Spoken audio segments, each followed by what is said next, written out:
Hi everybody, Dawn Combs with How to Know You. Today I'm gonna show you some things on myself. It is Fair Week here and I was in the chicken pen. The title of this is When Animals Attack because I had an unfortunate encounter with our rooster on Sunday. So this has been going on. I've had an issue going on since then. I was in the pen looking over our ducks, helping my son figure out what fancy ducks he was taking to the fair. That's why I have this really cool Wednesday Fair tattoo on. And I was keeping an eye on our rooster, but he's been getting really aggressive lately. And I knew that. I was watching him, and unfortunately he was faster than I was. And he managed to spur me. For those of you who don't understand what that is, roosters have a spur that sticks out right above their foot. There's a spur, and it's my husband likens this to kind of like being stabbed with a screwdriver. And it was violent, and it was fast, and I retreated from the pen. I have been down, this is so day 4, Sunday, Monday, Tuesday, Wednesday. This is the 4th day. I have been treating it at home, and I thought it was a great opportunity to kind of share some of what we have in our medicine chest for this kind of issue, what I'm doing, what I'm watching for. Because of course, as I'm teaching all of you at home how to take care of yourself, how to take responsibility, I do believe that it's important that we not run to the emergency room immediately, but I also believe that we need to know what's called your scope of practice. So you need to understand where you end, where your knowledge ends, where you are no longer trained to take care of something, and where the next person begins. So just because I'm teaching people how to take care of things at home doesn't mean that there isn't a point at which you go and seek medical attention. They aren't our enemies. They are fabulous people that are there to help us when we really need them. So unfortunately, a lot of people have lost some of the basic skills needed for taking care of themselves. Their scope of practice is really limited because we've lost a lot of the basic know-how. So, for the past 3 days, I have been off of my foot. I've had it elevated, and that's kind of the first thing that people are going to say. Keep it elevated, keep ice on it. You want to keep the inflammation down. We were watching it from a standpoint of, does it appear to be, I rinsed it out really well first, obviously, because I was in a chicken pen. That's not the best place to be stabbed. And so I had to clean it out really well, and we have something called Claus's Limit, which is just an age-old antibacterial spray, and it's found out of Jethro Claus's book, Back to Eden, and we always keep that on hand, and I can teach that. If anybody's interested in learning how to do that, let me know. I can do a video on that. We keep it in the house. It's kind of like Bactine or iodine that you would put in a wound at home to clear it out. So we did that.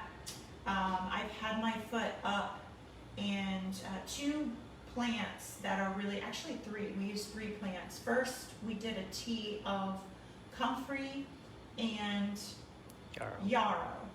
And I'm going to have my husband show you the wound.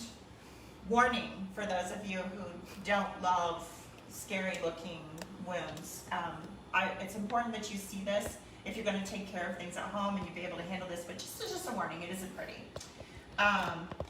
So the wound, let me know when you can see it. All right, the wound is here. It's right across here, and right now you can see some seeping. So it's swollen today. You can see between my ankles, it's definitely, I've got a crease across here. It's more swollen than it would normally be, and that's because I've been walking on it. My husband is really trying hard to be a cameraman, and he's shaking it around, so great. Please give him some grace there. I didn't have any of this redness until today, so you can see this going around, all the way around, a little bit. Pardon the hair, I did shave my legs, but unfortunately I can't get right up into the wound. The white that you see is part of a bandage that's kind of stuck in there, so that's not concerning. The wound itself is relatively clean. It has been locally swollen, and because I'm walking around all day, it has kind of ballooned out everywhere. I can put pressure on it today.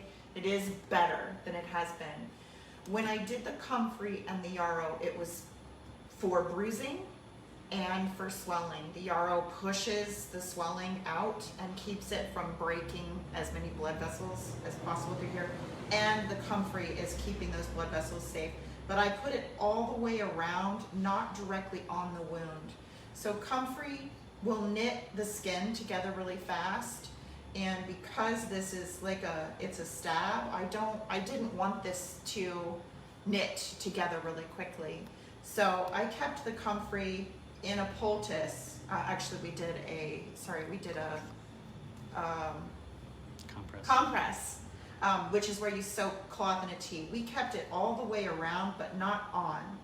The second poultice, a compress that we did is plantain, because while I washed it out really well and I poured antibacterial material into it, I can't see deep in, and this is why we go to an emergency room and have them, open it up and dig around in there, which didn't irrigate, which it doesn't sound fun to me. So I did a compress of plantain right on the wound to pull anything up out of it. It has remained in pretty good shape, and as you can see, this is red. It's not super troubling right now because I'm feeling it. It's not hot. It could very well be trauma from the swelling, but it can also be, if you want to leave it there, sorry. Sorry, I'm going to talk to you while you're staring at this.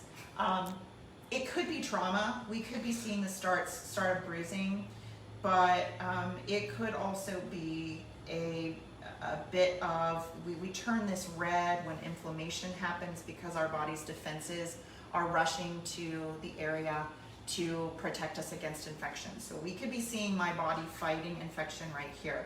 So, and because it's swollen, you can see a little bit of oozing here. I know, sorry guys, this is just something, if you're gonna take care of yourself at home, you have to kind of develop a bit of a analytical brain when you see this kind of stuff. Otherwise, you're just not gonna be able to handle. So this is oozing a little bit, which is actually a good thing.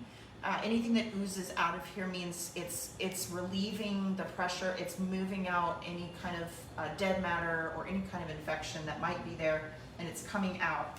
So what I'm gonna do right now is take this Sharpie, because I wanna keep a really close eye. This is where my scope of practice comes in. I wanna keep a really close eye on where this is. I don't have to be like super crazy, because I do have to go out in public, and my husband does have to be seen with me in public. And so drawing a big clown shape on your body, it's a little more difficult to see over on this side. I'm gonna kind of draw it there. That is encompassing that red. And so if you want to come back up to my face now so people don't have to stare at that. That purple is around. How do you get it to zoom out? I can't get it to go back out. So are you seeing my individual nose hairs right now? I can't. You have to push the zoom. My husband There we can't go. work the camera. All right, There we we go. figured it out. Yay. Also keep your sense of humor when you're dealing with a wound or any damage. Okay. That border tells me where the red has progressed to today. I'm going to go home, I'm going to ice it, I'm going to put some more things on it, and I'm going to fight infection internally and topically, but I want to know how I'm doing. So I never just decide, oh, well, I took some Golden Seal and everything will be fine.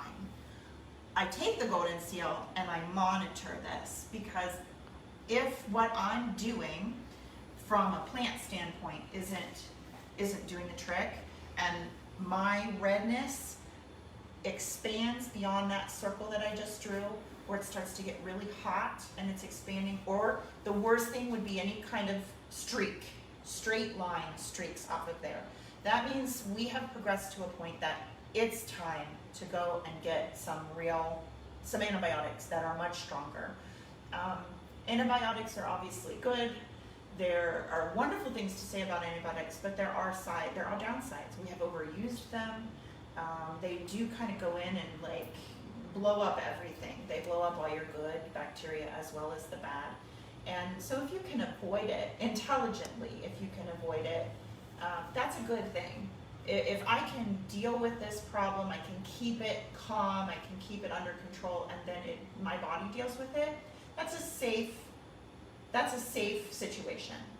If I begin to see alarming things, if it grows beyond that circle and continues to grow and I can't get it under control, it's time for antibiotics. I need something strong. I do need the thing that's going to go in and attack everything, and then I deal with the side effects. I deal with building back up my gut flora. I do that work, but I live. Living is good. Keeping my foot is good. You know, obviously this is not the end of the world here, but it could become a really serious issue, and we always want to take any kind of wound at home or on the farm serious. So I want to show you some things. First of all, because it's oozing, I'm going to go home and this is our drawing salve here at the store. It has drawing clay and it also has plantain, which I'll go back and forth. I'll do another plantain compress at home.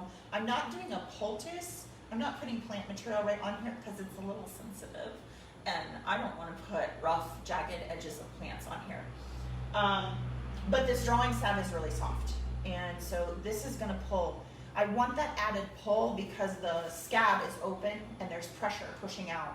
So I want to help my body. If it's trying to push out dead material, if it's trying to push out any kind of infection that might be building up there, let it go, get it out of there. The worst thing is if it's buried and embedded deeply and there's no way out, because that becomes a really serious issue in the body. So the other thing that we have been using is my universal balm. This has golden seal in it. I love golden seal. I use it sparingly because it is endangered, but you need a topical antibiotic. And I am also, because I'm starting to see this redness, I've been doing this once a day. This is golden seal tincture, and we do have this as well. But I'm gonna do this 3 times a day. I'm going to go after this as an active infection that I need to get on, and I'm going to do this 3 times a day until I don't see any signs of possible infection. Like I said, this could be trauma to the tissues around there from the intense swelling, but I don't want to take that risk. I want to get ahead of it before it becomes a problem. 2 other things. One is, which we don't have, is Arnica homeopathic. This is really good for bruising. So when I first started out, I did the comfrey and the yarrow compress because I wanted to push out inflammation. I didn't want the swelling to damage the tissues. I wanted to keep that managed, and I wanted to keep bruising to a minimum. Arnica is going to help with that too. That blunt force, obviously being stabbed, is blunt force trauma. It's also sharp force trauma. Altogether, it's trauma, and Arnica is very good for that. So I was using this internally. This is a homeopathic, and I was using our pain tincture because let me tell you, right now, you don't want to get speared by a rooster. It really sucks. It's really painful. I have been unable to stand on this foot for 3 solid days. Today was that first day. I was needed. My husband went to the fair with my kids on Monday. Yay, they did their broilers, and today was ducks, and we're so excited to see our community out there and able to do the 4-H and all those kids working hard. I had to go because we had to run the shop and I was needed to help with 4-H. So I pushed it today. It's not a good idea to push it when you have swelling because obviously that swelling is damaging tissues again, but I had to push it today. So I'm gonna go home, I'm gonna put my foot up, I'm gonna put ice on it. I'm gonna take my golden seal 3 times a day. I'm going to use my drawing salve for a while, and then I'm gonna switch off and on with the universal balm, which will fight any kind of infection that's going on there. Keep it clean. I'm not gonna cover it up because I want the air to breathe. I don't have a big open wound right now. I want the air to get to it. We do not want anaerobic situations with wounds like this. But I'm going to allow it to be open in my own environment, and I'm going to monitor it. I'm not going to eat a bunch of sugar. I'm going to eat well. I'm going to eat good whole foods.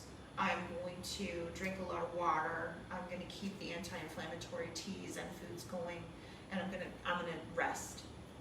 So my husband gets to cook dinner. Is anybody on that has a question or is totally grossed out by my oozy, yucky?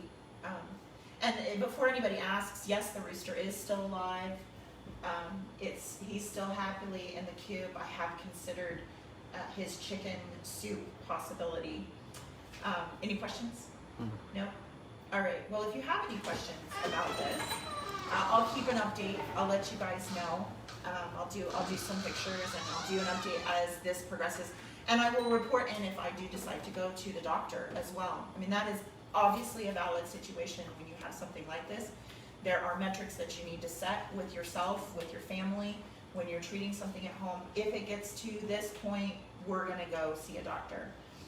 In this case, if the inflammation expands outside of that circle and my skin starts to get hot, or I start to develop a fever, or I start to see any other symptoms in my body, it will be time to go and look for antibiotics to deal with it. Always stay ahead of the problem. Do not wait until the very last minute. No emergency room doctor wants to see you when you are half dead and they're gonna have to kill themselves to try and save you. So set your metric to a logical place where you're really at the end of your ability to handle something. Don't wait until the last minute. So I will keep you apprised, and if you have any questions, drop them into the notes below, and I would love to answer anything. These are things, obviously we use our universal salve and the pain tincture and the golden seal for other things other than super crazy trauma. They're day-to-day Neosporin type applications. But sometimes you need a little bit extra, and I want to be really open with what we're dealing with in our family because this happens, and you can watch me go through it. So if you have any questions, just drop them into the notes below or send me a private message. Thanks so much for joining us. I hope I have a fun, happy thing to share with you next time.